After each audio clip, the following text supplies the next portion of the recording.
Como parte del Philippine AIDS Hour y 2016 Philippine AIDS Candlelight Memorial Celebration, junto-junto a Sindicandela el mga empleyado, grupo y vivientes na cuantos parte del ciudad del sábado a las 6 hasta a las 7 del noche. Principiando na Artilim Boulevard, Paseo del Mar, Tumaga y Nacamins, donde sirví como el main venue de la actividad que organiza el Departamento de Salud y City Health Office.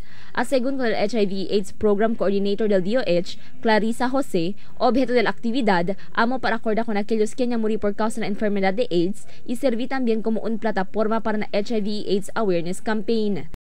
Philippine International Candlelight Commemoration was very successful. I'd like to thank the City Health Officer, Dr. Rodeline Agbulos, for really spearheading the activity.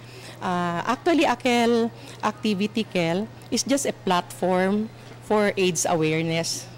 Uno na Artilim Boulevard, el ika-2 na Paseo del Mar, el ika-3 na Tumaga Barangay Hall, and then el last nga yang convene talyagat si Dr. Agbulos, aki na on the Rotary ganit na Governor Camins.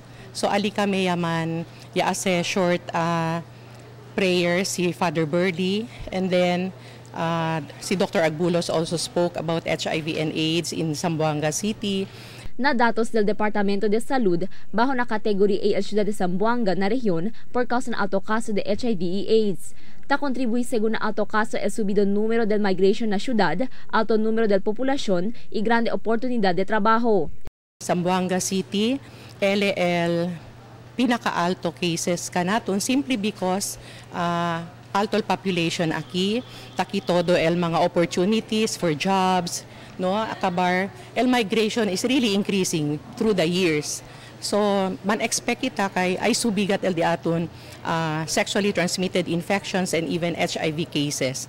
Na datos del Departamento de Salud, desde el enero hasta marzo este año, yan cancela 16 el caso de AIDS na ciudad, donde 15 aquí el asymptomatic. Desde el año 1984 hasta este año, yan cancela 221 el caso de AIDS ya registra na ciudad, donde 204 aquí el asymptomatic. Alto número del caso ya registra entre mga hombre que mga MSM. Mayoría del quien tiene esta enfermedad, tali el edad na 25 años para 34 años. Tadverti el DOH con aquellos quien tienen risky behaviors y multiple sex partners para andar la treatment hub y hace el temprano test. El HIV/AIDS un clase de enfermedad que te ataca con el immune system del un persona y te causa para más pronto puede atacar con el persona maga otro enfermedad. Crystal Almonía, Dateline Zamboanga.